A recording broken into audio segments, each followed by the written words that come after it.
And then I think the other thing was I know the estate tax exemptions were set to sunset as well on that. We'll probably get those renewed, so Agree. we'll stay at the 13 million or whatever it is per person. Yep. Agree. That you would otherwise do that. But like by and large, I don't really know. Like, okay, I mean, look at the economy. Is one area going to do better now going forward than others? Like, like where are people going to invest their money going forward? I still think it's the same things that people have been doing. Yeah, I mean, the only change that I wouldn't surprise me would be like oil and gas. Mm-hmm. I think he'll loosen some restrictions, but yeah, that's okay. It. So energy production could see an increase potentially. It could. Yeah. But I mean, we're at, even under the current administration, we're at record levels of output, Mm-hmm. So even if I expect that we'll set a new record, but it's not, people forget that Americans producing oil isn't really what brings the cost of gas down. What brings the cost of gas down is the Middle Eastern countries that have access to much cheaper to acquire oil, mm-hmm. increasing their supply.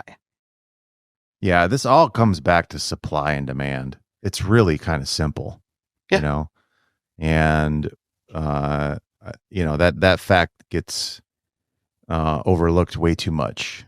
Yeah. So it's that simple of a concept, and if we can recognize that, then I think things will be a lot different in how we move forward.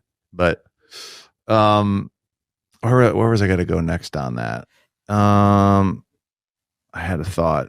I don't know, and I just lost what the thought was going to be. You're talking about areas that you.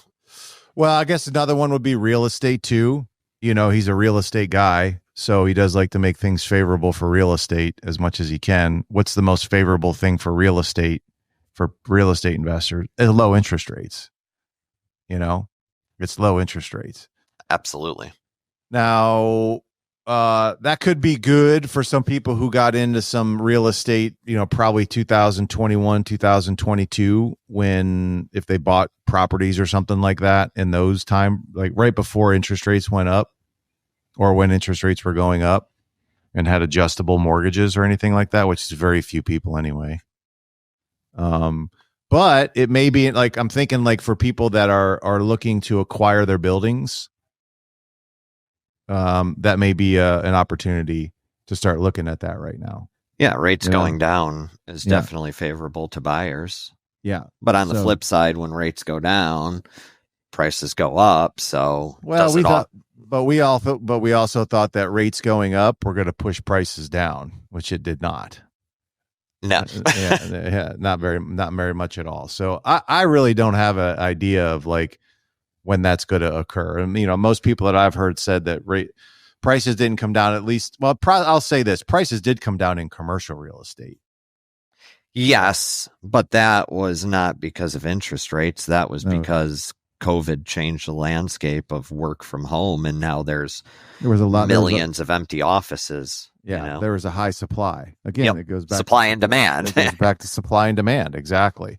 So, and we're still way short on houses. Still, I don't remember the last number that I heard. Maybe 2 million or 3 million houses short compared to what the actual demand is at this point.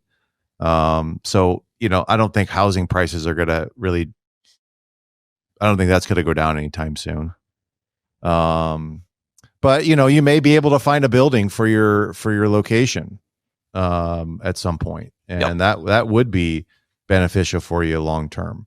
Not only that, it's a pretty favorable tax benefit as well. So I think that could be an area that start looking at that. But again, you're not going to be able to get a building okay, without at least 20% down. Maybe in some cases you can, apply for an SBA loan. I forgot what they require right now, maybe 5% or 10% I or think it's something like 5%. that. Yeah, it's 5%. But, I think to be prudent about this, I'd like people to have at least 20% down, just to be safe on the real estate, semi-safe. And that takes cash, Yep. that's going to take cash. So you guys are still going to have to like do the things that we've been preaching for God knows how long going forward. Like the government never was going to save you. It never was. External factors were never going to save you guys, and they still aren't. So it's still going to be an inside job of the things that you're going to have to do to be successful. Yep. I just don't know how that's going to change. It's not too much. And I think the factors going into next year that you're going to have to really be good at, number one, financial management. What do you mean by that? That disturbs me that you don't even know what I mean by that. But well, I know what financial management means, dude.